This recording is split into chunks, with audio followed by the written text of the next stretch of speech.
अस्सलाम वालेकुम स्टूडेंट। तो आज हम चैप्टर शुरू करने वाले हैं 1। एक्सरसाइज है 1.1। क्वेश्चन नंबर 1 है, which of the following are square and which are rectangular matrix.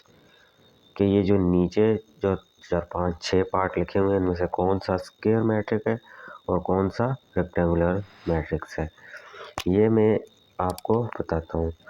Square matrix उसको बोलते हैं कि जिसके कॉलम और रो दोनों सेम हो। कॉलम मीन वर्टिकल, रोज मीन हॉरिजॉन्टल। जैसे ये 1 पार्ट है, ये मैं इधर लिखता हूँ, पार्ट नंबर 1 2 3 0 5। ये जो है ये इसकी रोज है, ऐसे आमने सामने ये रोज है, और ये ऊपर नीचे वर्टिकल ये कॉलम है। ये ऐसे कॉलम है, इसके 2 कॉलम है और 2 इसकी इस मैट्रिक्स की रोज है। अब ये जो मैट्रिक्स है ये आया कि स्क्वायर मैट्रिक्स है या रेक्टेंगुलर।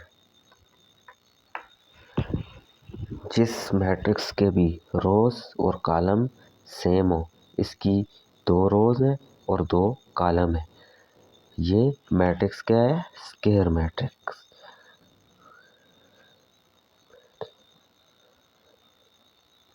ये मैट्रिक्स क्या है? Square matrix. ये पहले वाला, क्योंकि इसकी रो और कॉलम सेम है। रो किसको बोलते हैं? ये ऐसे आमने सामने ये रो है और ये 2 कॉलम है इसके।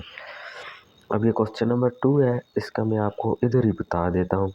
ये जो पार्ट 2 है, इसकी 2 रो है, एक रो और दूसरी रो, और इसके कॉलम कितने हैं? ये एक कॉलम, ये दूसरा कॉलम और ये तीसरा कॉलम। इसकी रो और कॉलम दोनों सेम नहीं है। जब रो और कॉलम दोनों सेम ना हो तो वो कौन सा मैट्रिक होता है? Rectangular matric.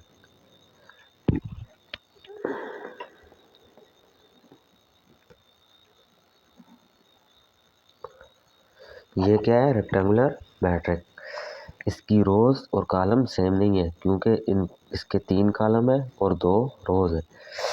अब पार्ट 3 पे आ जाते हैं। इसकी 3 रो है, एक रो, दूसरी रो, तीसरी रो, एक कॉलम, दूसरा कॉलम और ये तीसरा कॉलम।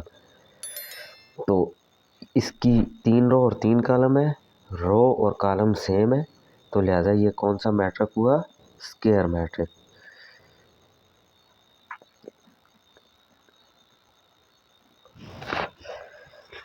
अब ये क्वेश्चन पार्ट नंबर 4 है, d इज इक्वल टू -5। तो ये मैट्रिक्स है, इसकी ये -5 है, तो ये एक ही रो है और एक ही कॉलम है, तो ये क्या है? ये भी स्क्वायर मैट्रिक है। ये भी क्या है? Square matrix. रो और कॉलम सेम हो तो वो क्या होता है? रो और कॉलम सेम हो वो स्क्वायर मैट्रिक होता है। रो और कॉलम सेम ना हो तो वो रेक्टेंगुलर मैट्रिक होता है। अब ये पार्ट नंबर 5 पे आप आ जाए। इसके ये 2 कॉलम है और ये एक ही रो है, तो ये रेक्टेंगुलर मैट्रिक है, क्योंकि इसकी रो और कॉलम की तादाद सेम नहीं है। इसके कॉलम 2 हैं और जो है वो रो 1 है, तो ये रेक्टेंगुलर मैट्रिक्स है। ये रेक्टेंगुलर मैट्रिक्स है। अब ये पार्ट नंबर 6 पे आ जाए। इसकी रो 2 है और कॉलम एक ही है, 1 7। कॉलम किसको बोलते हैं? ऊपर नीचे जो लिखे हुए लफ्ज़ हों। और रो किसको बोलते हैं? आमने सामने जो लफ्ज़ हों। तो इसमें एक कॉलम 2 रो है, तो ये भी रेक्टेंगुलर मैट्रिक्स है। ये रेक्टेंगुलर मैट्रिक्स है। तो इस क्वेश्चन का खुलासा ये है कि जिस क्वेश्चन की रो और कॉलम, रो मीन ये जो हॉरिजॉन्टल वर्ड लिखे हुए हैं 2 3, ये एक रो है, ये 0 5 ये एक ऐसे रो है, तो ये 2 रो हो गई। इसके कॉलम कितने हैं? 2 0, ये एक कॉलम, 3 5 ये एक कॉलम। ये ऊपर नीचे जो होते हैं ये कॉलम एक हुआ, ये दूसरा कॉलम हुआ। इसकी 2 रो और 2 कॉलम हुए। इस मैट्रिक का ऑर्डर क्या हुआ? 2 क्रॉस 2, तो ये क्या है? Square matric.